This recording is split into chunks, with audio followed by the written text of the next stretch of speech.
Estamos iniciando o nosso programa Esclarecimentos Oportunos. Nosso programa é uma realização da Fraternidade Francisco de Assis, Casa Espírita, sediada na cidade de São Paulo. Conosco mais uma vez, aliás, como sempre, Milton Filipelli. Está bem, senhor Milton? Bem, muito bem. Pronto aqui para o nosso trabalho neste programa. Meu amigo Milton. Eu vou querer fazer uma saudação. Por favor. Porque eu imagino, muitas pessoas nos acompanham e sabem que nós criamos esta oportunidade para expressar o nosso desejo ardoroso de que os bons espíritos nos ajudem sempre. E todas as pessoas precisam da ajuda dos bons espíritos. Nós inclusive, né, Milton? Incluindo nós, que sejamos boas, então. Ô, meu amigo Milton, recebemos um e-mail eu não sei se nos ouviu pela rádio ou nos assiste pela internet ou em outro meio, mas enfim, diz o e-mail o seguinte: Kardec disse tudo sobre todas as coisas? Interessante pergunta, né? E oportuna, não é? Sempre muito oportuna. Sempre que a gente pode falar do trabalho do codificador do Espiritismo, bem como da própria doutrina, eu penso que é excelente. O que poderemos dizer a esse nosso amigo sobre esta questão? Bem, filosoficamente nós temos que entender o trabalho de Allan Kardec como um condutor de um método para nós conseguirmos conversar com os seres invisíveis. Não cabe bem contar aqui, mas nós temos nos nossos sites explicações de como Kardec desenvolveu o seu trabalho. Se a pessoa assistir com particular interesse, vai notar que houve um momento importante das razões pelas quais ele se dispôs a investigar o invisível. E ele descobriu que existem os espíritos. E descobriu que os espíritos existindo podiam conversar com os seres humanos. E podendo conversar com os seres humanos, ele não perdeu a oportunidade como investigador de fazer perguntas bastante importantes do ponto de vista da filosofia. Por isso que eu falei filosoficamente. E como ele foi obrigado a se valer de um recurso de método científico, ele adaptou um método científico da ciência comum a uma metodologia nova para poder fazer investigações e colher, então, desse diálogo essas informações importantes. E o resultado, aí está. Se as pessoas se colocarem em condições de ler com interesse, com aplicação, 5 livros que são fundamentais da doutrina espírita: o Livro dos Espíritos, o Livro dos Médiuns, o Evangelho, a Gênese, o Céu e o Inferno e a Gênese, com certeza essa pessoa vai responder a ela própria, se Kardec disse tudo sobre todas as coisas. Mas vale a pena a gente trocar algumas ideias dizendo assim: o Espiritismo surgiu em 1857, na França, em Paris, para explicar como é que funcionam as leis naturais. Então esse é o objetivo da doutrina espírita, explicar, e por isso que eu falei dos 5 livros, como é que funciona a lei de imortalidade, de evolução, de reencarnação, de livre-arbítrio, causa e efeito.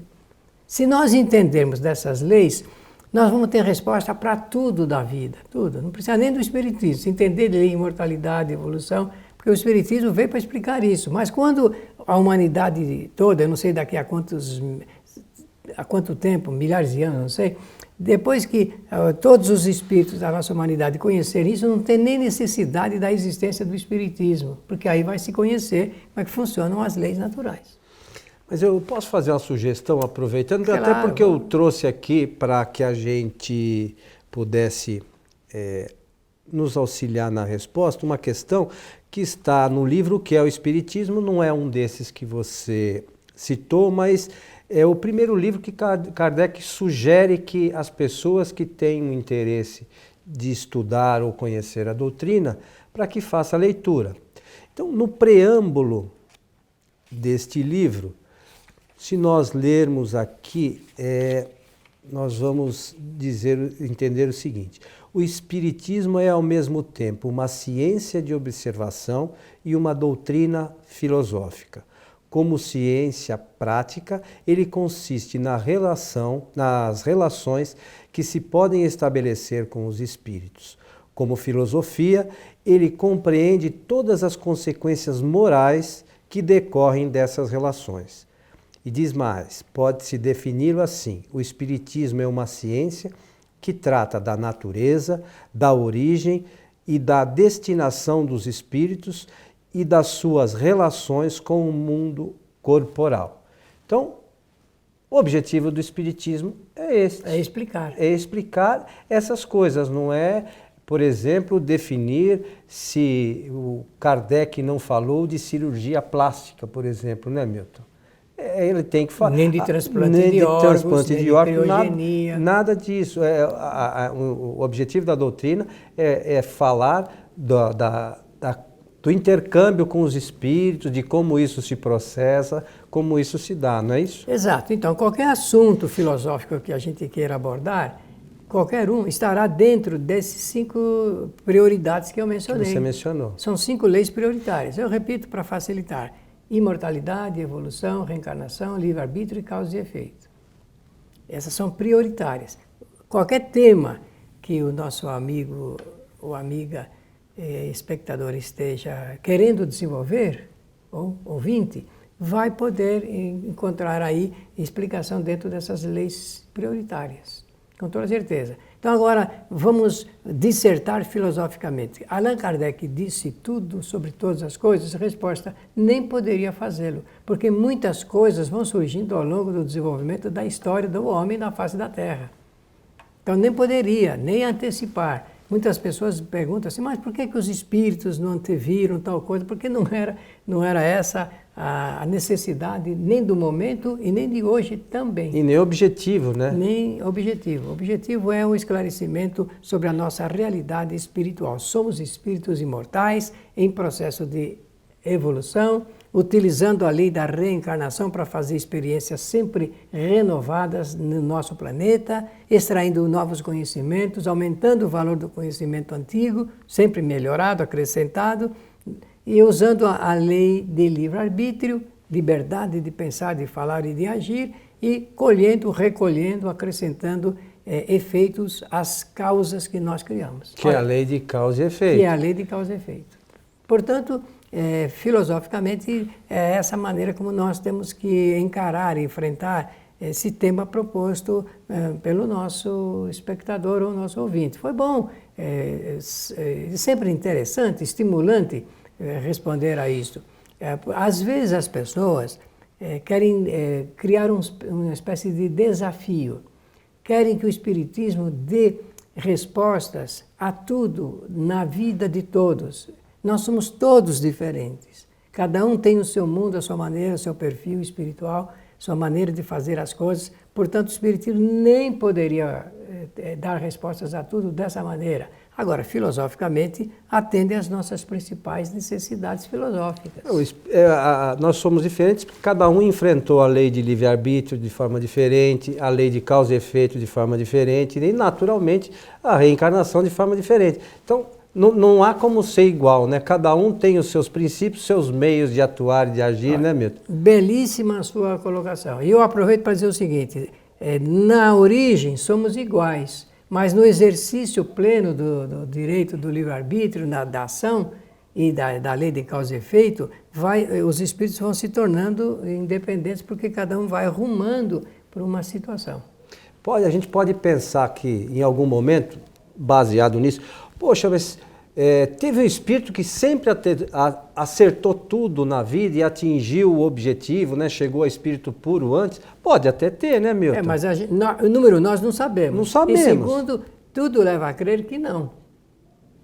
Pela observação, a gente pode avançar alguma consideração. Mas também isso não tem uma importância fundamental, não tem não. Mas a verdade é que o nosso objetivo é chegar a um espírito puro. Vai levar muito tempo, mas um dia chegaremos lá, né? E olha, e quando a gente usa a palavra de tempo, a gente precisa tomar cuidado. Porque realmente é tão relativo isso que nós nem sabemos interpretar direito o que é o tempo. É diferente, o que você está falando é que é diferente o tempo que a gente analisa aqui quando encarnado, né? E é uma situação. Que é uma situação completamente diferente quando estamos na erraticidade, né? Porque o nosso tempo ele é convencional e convencionado. Pelos todos os movimentos que a Terra tem, eu nem saberia dizer todos, né? Até o meu início de estudo da astronomia tinha 16 movimentos da Terra. Hoje eu não sei, 17, a ciência descobriu mais. Então está na relação direta dessas convenções, mas quando o espírito ele sai da matéria, que nem você disse bem, ele realmente não tem essa mesma noção de tempo. É uma coisa a se pensar, mesmo que nós encarnados pensarmos direitinho. Mas né? até encarnado, por quê? Porque o tempo para uma criança de 6 anos é um e para um homem de 60 ou uma mulher de 60 anos é outro. O dia para uma criança de 6 anos demora muito para passar. Para aquele que trabalha o dia inteiro, Agora, vive na correria, fala uma coisa. o dia já acabou, né? Acabou. Agora, uma outra questão que é muito importante, que eu imagino, pelo menos, Milton, é que dentro das observações de Kardec e no que você mencionou, dos conteúdos contidos nos livros fundamentais da doutrina espírita, existem ali algumas questões que os espíritos trouxeram que estão dentro das leis naturais, segundo eles entendem. É evidente que outras filosofias, outras linhas de pensamento não podem pensar coisas diferentes do que contém na doutrina de Kardec. Mas não adianta nós queremos fazer comparação baseado nas informações de Kardec com outras filosofias. Por exemplo, Kardec fala sobre os animais no mundo espiritual, uma questão bastante controversa. Tem muita gente que acha que existem animais no mundo espiritual. Kardec, na questão, se não me falha a memória, 283 do Livro dos Médiuns, explica isso direitinho. É o Erasto, né? O espírito Erasto, né, traz na questão 283 do Livro dos Médiuns um esclarecimento sobre essa questão. Né, que na erraticidade não existem espíritos animais. Ah, mas fulano falou, ciclano falou. Nós respeitamos. Mas como espírito nós temos que aceitar o que Kardec falou, não é isso? Eu agora estou pensando, você dizendo assim, que talvez seja esse o motivo da pergunta.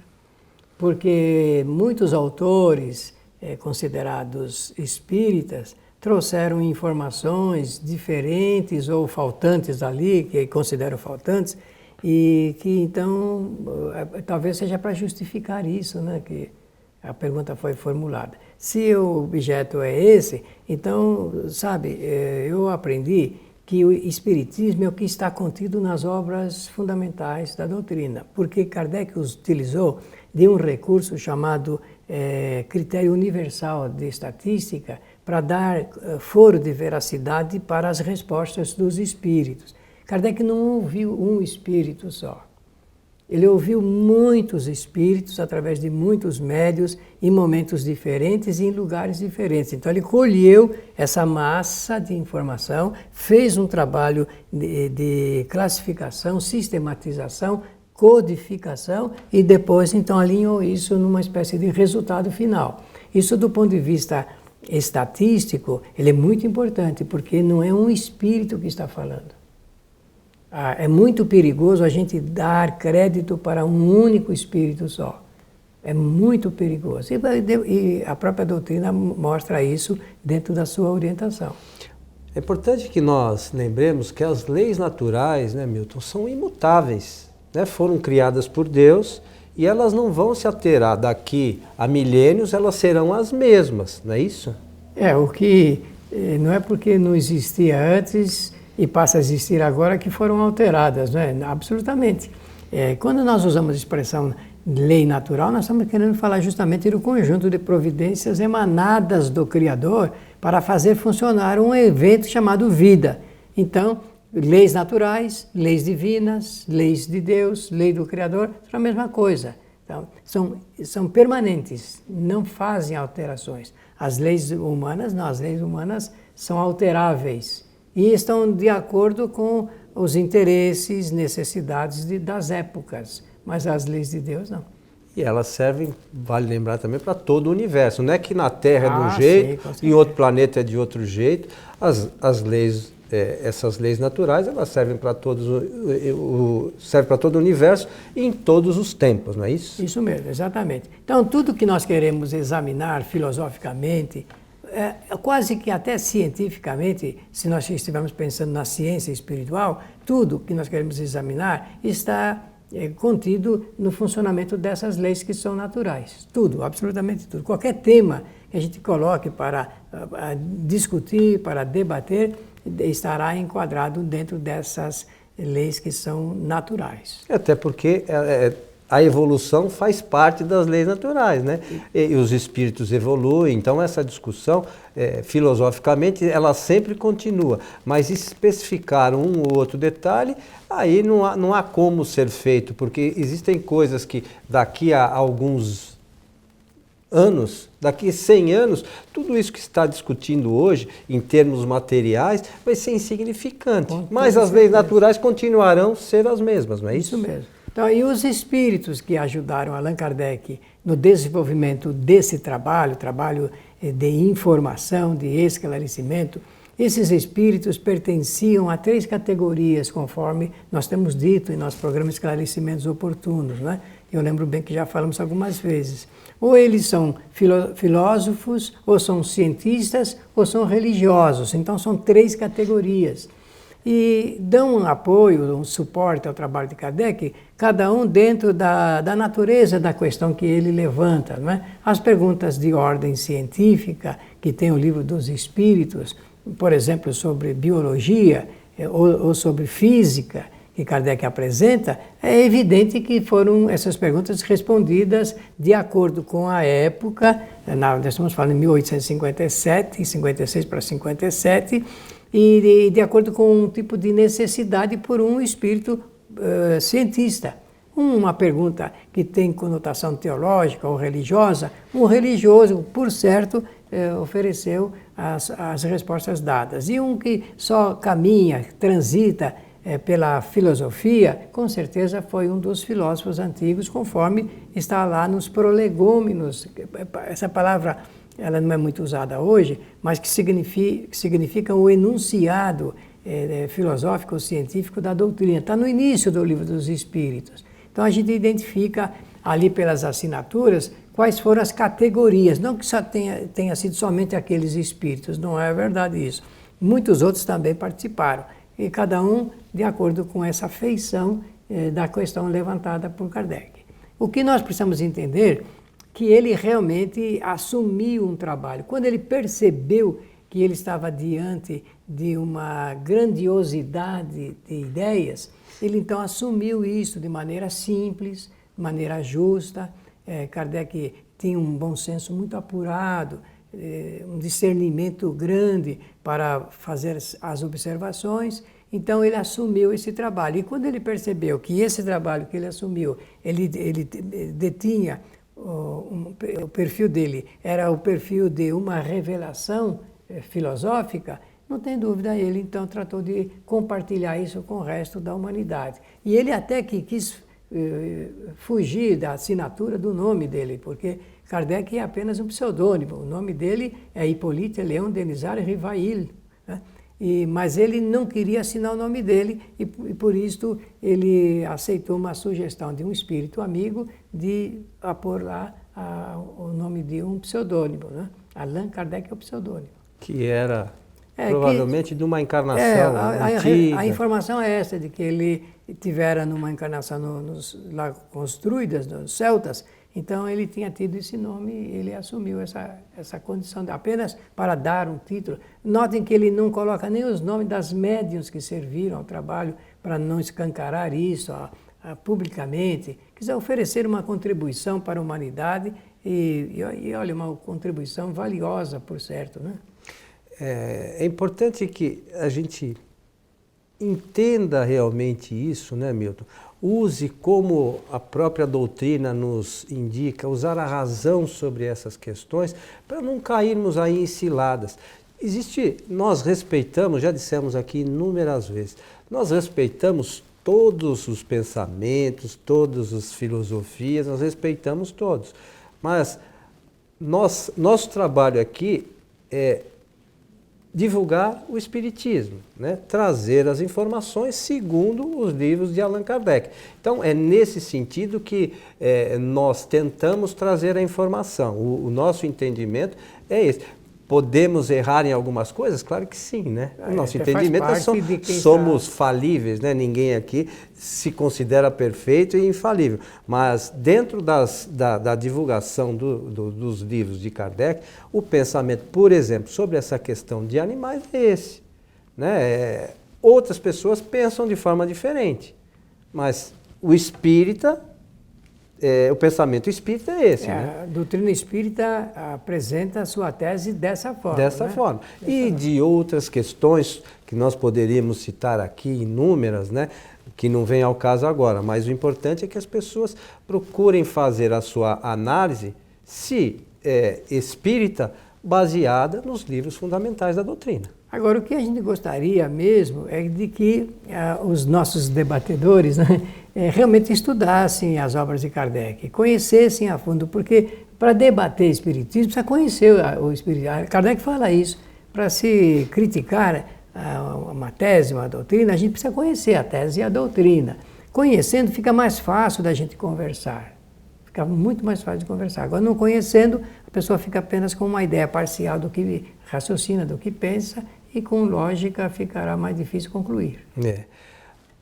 Para auxiliar nesse objetivo, eu queria lembrar aqui que nós temos um site que é o www.espiritismoagora.com.br. Lá nós temos 37 videoaulas apresentadas pelo Milton, que nessas 37 videoaulas o Milton procurou sintetizar as bases filosóficas da doutrina espírita. Certo, senhor Milton? Certo. Então, está lá à disposição de quem quiser ter um conhecimento inicial. Tem lá a indicação depois dos estudos, leia o livro tal, isso está no livro tal, para que a gente possa ter um pensamento centrado nas obras de Kardec. Aí isso mesmo? É fácil discutir. Aí a gente pode discutir e falar da mesma coisa, não é isso, senhor Milton? Exatamente. Meu amigo, estamos chegando ao final de mais um programa Esclarecimentos Oportunos. Muito obrigado pela atenção generosa de todos e a nossa saudação sempre final de que os bons espíritos nos ajudem sempre. Meu amigo Milton, eu queria lembrar aqui das nossas palestras na fraternidade, que são realizadas sempre às sextas-feiras.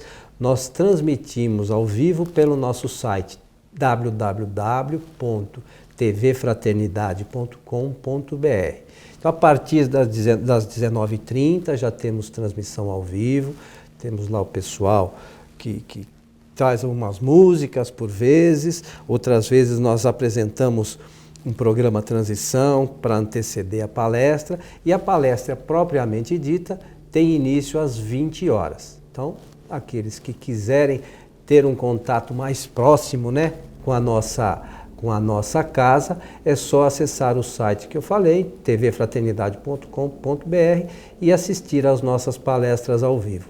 Dúvidas, questionamentos podem ser encaminhados pelo site espiritismoagora.com.br. Se você quiser fazer alguma solicitação ou buscar algum esclarecimento sobre isso que nós falamos hoje ou outras questões, ou também o site fraternidadeassis.com.br. Lá vocês podem encaminhar tanto como auxílio espiritual ou como contato, que nós teremos o maior prazer em atender todas as solicitações. A você que esteve conosco, o nosso abraço e até o nosso próximo encontro.